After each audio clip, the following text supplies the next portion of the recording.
The way the scoring works, it's 5 points for a correct scoreline, 3 points for a correct result on both teams to score, and 1 point for a correct result. And there's also the star men as well, where me and Simeon pick one player each to be a star man. It's 2 points for a goal, 1 point for an assist. And let's get straight into it. And let's start off with the Friday night game. Arsenal against Aston Villa finished 3-1 to Arsenal on the night. Both of us predicting a 2-1 Aston Villa win. And Aston Villa just weren't at the races this game, were they? Yeah, they were all over the shop a bit. I think Arsenal, you've got to say again, impressive. Very similar to the Spurs performance. They kind of blew them away, didn't they? Blew them away, yeah. It was a 3-0 up. They did have a bit of a late scare near the end. Again, it was pretty much carbon copy of the Spurs game. I thought they were, again, they played really, really well. Villa weren't able to hurt them whatsoever. And Smith Rowe had a brilliant game, I thought. I thought he was really strong like he did against Spurs. Yeah, brilliant game, I thought. And Villa, 3 defeats in a row now. Yeah. Bit of a really patchy form they're getting. Really now I'm starting to see why we beat them. Yeah, I know. I'm starting to feel like that as well. And like since they've beaten United at Old Trafford, which isn't looking that much of an impressive result anymore, they really are starting to fall apart a bit, Aston Villa. And it seems as though they really are struggling to kind of fit all their new signings in and gel them all together. Yeah, I think what they're struggling with, they're playing 3 at the back because they want to fit in both Watkins and Ings into the team. They don't want to go 4-4-2, so they're going like 3-5-2 with Buendia just behind, but then they're lacking that natural width. Leon Bailey was on the bench. They had El Ghazi or whatever, who other players on the bench as well. So but that's where they were really strong in the wide areas last year. So they're trying to adapt to a new way of playing. Haven't quite worked for them just yet, but Arsenal at the moment taking full advantage and a very good win for them. Definitely. All right, let's move over to the Saturday. Chelsea against Norwich. We both went for 2-0. The game finished 7-0 to Chelsea. And people were thinking, without Lukaku, can they score as many goals as they were doing before? Well, I think Tuchel answered those critics, didn't he? And how? And 7-0. Mason Mount hat-trick. Yeah. Absolutely stunning display from Chelsea. And, Norwich, again, like we say every week, sleepwalking to the Championship. Yeah, when it comes to this game, before the game week, I was hovering on my fantasy team over Havertz or Mount. I was like, should I go for Havertz or should I go for Mount? Havertz going to play up front, but Mount might be in a front three. Like, should I go for him? I was like, I'll just go for Havertz. That's going to haunt me. That's 2 points. That's going to haunt me for a long 3 points. Clean sheet, please. Okay. Please go clean sheet. But look, 7-0 to Chelsea. Norwich, not just sleepwalking to relegation, they're actively digging their own grave at the moment. They are. Because I tell you what the problem with Norwich is that they like to play good football. They're not hard to, so that means they're not hard to beat. They don't have the best players in the league. They got a few wins a couple of years ago because they had that energy about them where they were able to that have a bit more intensity. But at the moment, they haven't made too many signings. They then really are not a strong team physically, and their only way of playing is playing nice, pretty football. And they just get bullied, and they're so open because that's how they like to play. They like to play football. They're the most open team I've ever seen. So they're just so easy to play against. I don't think they got any interest in staying in this league. I really don't. They sold Buendia, who was their best player last year. They got we took Ollie Skip back on loan, who was also one of their best players last year. Yep. They've got Billy Gilmore and the kid from Man United, who's at Brandon Williams as well. And they don't even play them first Where's of all. Cantwell? Is he injured? I haven't seen him. I don't know where Cantwell is, but with getting rid of Buendia and what's his name and Skip, what do they have? They've got absolutely nothing in there. They didn't replace them. So what do they expect? Yeah, they got rid of their best 2 players in the Championship, come up to the Premier League and expect to stay up. No, of course they don't. But it's just the way they play is good. Like other teams, for example, I'm trying to remember off the top of my head, but like other teams who maybe are not have the best quality, but they make themselves hard to beat, right? They make themselves solid, compact, and even if they're going to go down, they're going to only lose games like 1 or 2-0. But Norwich, because they're such an open, trying to be a free-flowing footballing team, it makes them the easiest team in the world to play against. I genuinely think this might be one of the worst Premier League sides we've seen. Do you reckon this could be worse than Derby? I don't know about worse than Derby, but definitely one of. because Derby got 11 points that season. Derby did get 11 points that They're season. on 2 at the moment. But you also got to look at the quality of the Premier League in both of those seasons. I think the quality of the Premier League is the strongest it's ever been right now. That's also going against them. So I think, that goes massively against them. So I'm not sure if you can compare it properly like that, because I think the quality of the league is a lot better than it was then. All right. Let's move over to Palace against Newcastle. Sim went 2-1. I went 3-1 to Palace. It finished 1-1, and Palace still can't get over the line. Unbelievable. And I tell you what, there was a late VAR review which stopped me getting 5 points in this game. Oh, was there? Yeah, completely. Benteke scored a late winner, and they brought up for a foul off the ball from someone else. I think I can't remember who it was, Guehi or something. But I was watching this game, and Palace were just all over them. All over them. It was literally all Palace the whole game. And then they finally get the lead, which they deserved, from Benteke, who just nips off Edouard, by the way. Edouard was there, but he nips off him, which is unfortunate. But literally the whole game is Palace. And then out of nowhere, after they take the lead, a couple minutes later, Wilson scores some overhead kick from a corner. Brilliant goal. Great goal, but like out of nothing. Like they had nothing the whole game, Newcastle, and then they just get that. And then even after Newcastle scored, still Palace piled on the pressure and got a goal. But VAR saved Newcastle, and it was a lucky point for them. This is classic Palace, though. This happens every week to them. Yeah. Literally every week this happens. Palace dominate, and they don't win. Mm-hmm. I tell you who was great, though. Elise again. Elise was he's brilliant. Yeah. He was really good. Zaha came off the bench as well, so he's going to be back next time. Edouard actually played on the wing in this one, on the left wing with Benteke out front. But Benteke seemed, again, got a goal and should have had another one. He seems to be getting back to form. And he ended last season really strongly, didn't he? Yeah, we were saying the same things about him last season. I was saying I wouldn't mind him as backup striker at Spurs last year, and I was proving to be it the way he's playing at the moment. Yeah. So fair play. Would he even leave Palace right now to come back up striker at Spurs? I don't think so. Look, Palace, still their only win of the season's against Spurs. Yeah. All right. So at the moment, it's 118 to 104. I forgot to mention that was 3 points each for the Chelsea game, 0 points for the Palace Newcastle game. Let's go to Everton against Watford, which was an absolutely astonishing game of football. We both went 2-1 to Everton, and we were looking good for a certain time. But after 78 minutes, we're looking good. Yeah, and then he'll literally just suddenly somehow get your bets on Watford to win the league right now. Claudio Ranieri is working his magic once again. 5-2 at Goodison Park. And I don't know if you remember, but I said in the preview, these are the kind of games that Everton do sometimes drop points in, and it came to the fore again.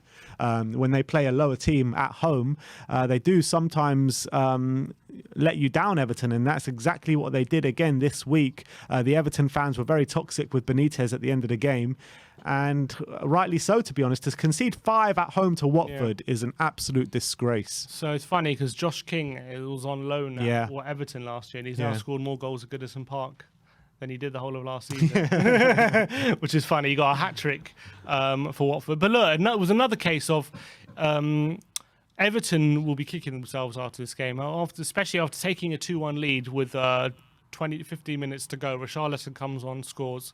And it looks like they're going to go on and win it, and they deservedly so. They were the better team most of the game. But out of nothing, Watford get a goal from a corner to make it 2-2 with 10 minutes to go. And then Everton, what I'm assuming happened is Everton are like, okay, it's 2-2. We need to just go all guns blazing in our last 10 minutes to try and find a winner. And it actually worked against them because Watford, actually, to be fair to them, despite their lack of quality, they have some serious pace on the break. Dennis, Sarr, King as well as pacey. So if you leave it open for them, which Everton did, they can destroy you. And that's exactly what happened. And I swear, if this game went on for 20 minutes longer, it would have finished 10-2. Honestly, they were just creating chance after chance after chance. And Watford were like, okay, if you're going to come at us, we're just going to counter the shit out of you. It's exactly what happened. And fair play to Ranieri. Dilly ding, dilly dong. Exactly. Dilly ding, dilly dong indeed. But let's move on to the rest of the Saturday games. Next up is Leeds against Wolves. Sim going 1-1. I went 1-0. And we both, bloody hell, this one pissed me off so much. Like Wolves, fine, 1-0 all the way till the end. And then Leeds in the last kick of the game pretty much get their equaliser. I thought Wolves were good for the victory up until the last 15 minutes. And then Leeds really took control to try get back in that game. And would I say deservedly got the equaliser? I mean, for that moment in time, maybe they deserved to get the equaliser. For the balance of play, Wolves should have won this game. That teenager, Gilhart, he completely came on and took the game to Wolves, and he was like a one-man mission to get a point at Ellen Road. And fair play to him, he did the job. He got the penalty. He missed a few chances as well. For those last 50 minutes, I think they probably created enough chances to warrant a draw. But Wolves will be kicking themselves that they were leading for so long and weren't able to kill the game or see it out. Then you can probably put it down to another game where Wolves played well and didn't get the result their play deserved. But Leeds, with only one win, they needed the points. They couldn't afford to go get another loss in this game, so a very good point for them. Yeah, and that's 5 points to you. I mean, you nicked those 5 points off me in the last few minutes. I was fuming, absolutely fuming. I was big 5-point swing. I was driving in the car listening to it on the radio, and I literally, when the goal went in, I just screamed, "Fuck's sake!" Every time he does this to me. How many times have you got 5 points in the last minute, taking away the 5 points from me? It's happened a lot this season. I can't remember. It's happened a lot. But anyway, the gap is opening up even bigger now. 123 points to Sim, 104 points to me. Now Southampton, Burnley, where we were all predicting a dull game, and it wasn't that, was it? 1-0 to Southampton. I went 0-0, and it finished 2-2. So I get a point here. So I claw one back. But yeah, I didn't see much of the game. Did you see? I was watching it. Maxwell Cornet with a couple of goals. He's a good player, isn't he? And they play him up front, unbelievably. He's a left winger, back, or left back even at Lyon, and they played him up front. He got 2 goals. The second goal being a 25-yard half kind of bouncing volley shot, which was a brilliant effort. Fair play to Southampton again. They 1-0 down, then clawed it back to leading 2-1. Livramento and Borja, two former Chelsea players. Livramento's looking all right. Yeah, Livramento. He hit the post, and then from the following corner, he scored. So he looking like a great player. And then Burnley pegged them back 2-2, and it was a close one. Southampton will probably be angry they didn't pick up the 3 points. Burnley as well, though, considering they were leading 1-0, and then they pegged it back to 2-2. Are still winless in the league. But I think Burnley will probably be happy with the point in the end. Yeah. So I gain a point on that one. Last game on the Saturday was Brighton against Man City. Sim went 1-0 to City. I went 2-1 to City. It ended up being 4-1 to Manchester City. And Brighton starting to show a bit of dodgy form at the moment. I think they're winless in 3 games at the moment. Is that right? Against Arsenal, against Palace, and against Man City. And Man City just absolutely took them to the sword in this game. 3-0 within, 20 minutes, half an hour. Yeah. And yeah, Man City are showing their title credentials along with Liverpool, aren't they? Yeah, I thought I was going along to 3 points in this one, but then they got that penalty late on. Yeah, McAllister, Or make it 3-1, sorry.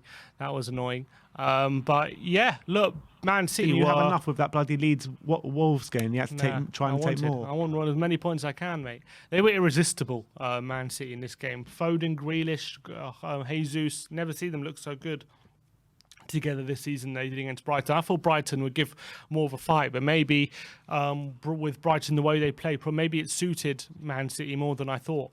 And I thought it was going to be a closer game than it was, but Man City absolutely destroyed Brighton throughout those 90 minutes. And there was a bit of a spirited response in the second half from Brighton, but unfortunately wasn't enough for them to even get close to City. So really bad result for them, and annihilation in the end. Yeah, definitely was. So I get 3 points for that one. Sim gets 1 point, so even more points clawed back. As we move over to the Sunday, Brentford against Leicester. Sim went 3-1, I went 3-2, but Leicester ended up winning this one 2-1.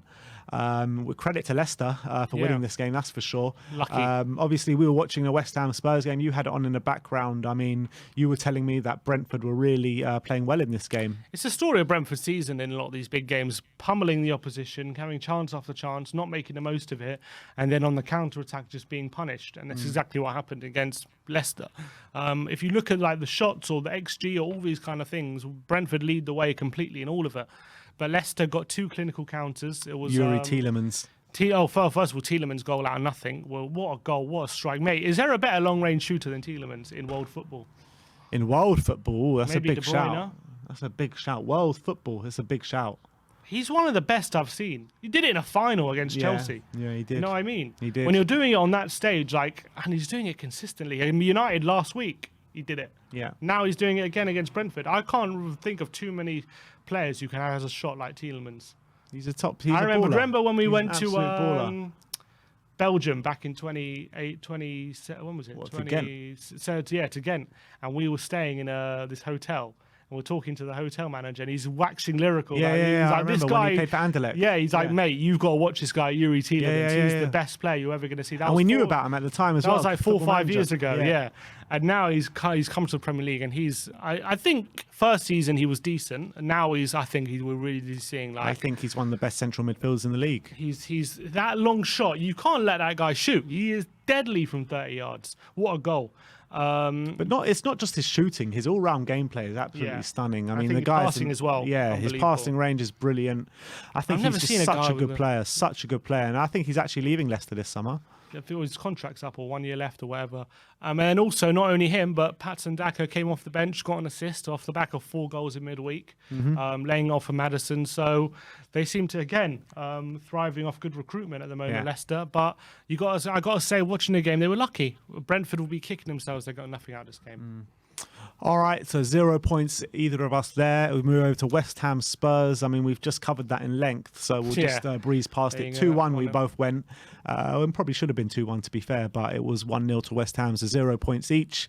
And the last game of the weekend, Manchester United, Liverpool, both of us going 3-1 to Liverpool. It ended up being 5-0 in an absolute demolition at Old Trafford. Liverpool, absolutely sensational. Mo Salah, absolutely sensational. And Manchester United, where does this leave Ole Gunnar Solskjaer? Yeah, he is in serious trouble. Like, to think that they went into the season with Sancho, Varane, Ronaldo, new signings, and you'll think, okay, they finished second last year, surely they're going to go for a title challenge. I mean, who's Liverpool signing this summer? No, I can't. Not Konate, and that was Konate. So like they've made one signing. Man United have improved tenfold, massively, with Sancho and all these players, and but you would say they're losing 5-0. Well, Liverpool are getting their whole defence back as well. Oh, of course, I'm not saying Liverpool are bad or anything like that. I'm just saying to be putting it like they should be going toe to toe with Liverpool. It should be like a title challenging game. It should be one of these big games, and to be absolutely not just outplayed but annihilated. And I tell you what, Liverpool weren't even at their best, and they annihilated them so badly. Like, it was unbelievable. I've never seen anything like it. And when that starts to happen, surely Ollie's got to be. This is the most pressure he's ever been under. And this is the second massive battering he's taken at Old Trafford as well. 6-1 last year against us, 5-0 this year against Liverpool. It's just not good enough for a Man But I think United off the back of losing 4-2 to Leicester in what was a really poor game, losing 1-0 to Villa, getting at home, getting a really poor draw. They've conceded 9 goals in the last 2 Premier League games. 11 in their last 3 in total. Wow. Because 2 against Atlanta as well. Yeah. They should have lost that game, really. Also off the back of a 1-1 draw to Everton as well at home. So it was Varane, the one holding it all together for them. Since Varane's been injured, they have been. When was the last time they won in the Premier League? Actually, United. So last time it was. Don't worry, Dr. Tottenham's coming up this weekend. So Leicester before, then it was Everton before that. Yeah, Everton before that. Then it was Villa before that. So West Ham, they got lucky to win that game because Noble missed a last-minute penalty. Lingard scored in the 90th minute to win them the game. So that was their last win before that. And then before that, they beat Newcastle 4-1. That was back on the 11th of September. What's happened? Because they started the season like a house on fire. They did, beating Leeds 6-1, Newcastle 4-1. Yeah. Bruno was on fire. I don't know. Something seems wrong. Ronaldo was scoring every game. Yeah. I don't know what it is at the moment, but I think it has to be the manager. The buck has to stop with the manager at the moment. So I think Ollie really is on borrowed time at the moment, the way things are going. With the squad they've built and the results they're getting, not just results, but the performances, even when they're winning. You know, Villarreal, when they won that game, they should have been at least 2-0 down or 3-0 down when they won. Against Atalanta, 2-0 down. They needed a miraculous comeback to win. They can't keep relying on those things. No, they can't. It's absolutely shocking, but don't worry. Yeah, they'll beat us, and what I'm going to do, they'll beat us, and then he'll go on another bad one and get sacked. That's what's going to happen. It's going to be literally this weekend. Ole Gunnar Solskjaer. We're going to save him a few weeks. Ole Gunnar Solskjaer is going to sit in the waiting room at the Tottenham Hotspur Stadium. The announcer's going to be like, Ole Gunnar Solskjaer, Dr. Tottenham will see you right now, and then they're going to beat us next weekend. 100% they're beating us, but that doesn't mean Ole will save Ole in the long term. Yeah, I agree. They'll definitely beat us. It'll just prolong it, you know what I mean? Yeah. Yeah, so we're that doing the whole is- of the league a favour next week. That's what we're doing. Literally. 1 point each there for us as we go on to the star men. I picked Mo Salah with a hat-trick and an assist. 3 goals and an assist. And you picked Edouard, who didn't get anything. So absolutely sensational. I clawed my way back somehow into this tournament a little bit. So I'm Still, very happy. 9 points. Yeah, Still there. 9 points. 9 points at this stage of the season. So is that nothing. was 7 points. So It's what? nothing. Before the star man, I'm 16 points ahead. Yeah, Ugh. exactly. What a haul Mo Salah With gave. every goal Mo Salah scores, like, oh, for I God's know. sake. And I was like, come on. And he had to get an assist as well. Yeah, just to put the sprinkles on the top Edouard, for me. if Benteke doesn't get there ahead of Edouard, he gets the goal. Salah should have got more than 3 goals yesterday Yeah, anyway. probably. All right, I'll have to start picking Salah again. Annoying. And the 2 biggest hauls I've taken from Starman this week is this week and the first week of the season, Mo Salah both times. So yeah, I'm very happy with that. I'm back He in doesn't it. like to be original. That's why I like to be. I like to think outside the box. He's like, I'm just going to go with the obvious one. Well, the obvious ones are the ones that come through. If you want to try be different, be Edouard, keep going for it. I'm happy for that. So look, as Alan says in the comments, Sim is doing a Spursy. Definitely. But look, that is your Premier League's perspective. And yeah, thank you everyone. Like, subscribe and comment. And as always, come on you Spurs.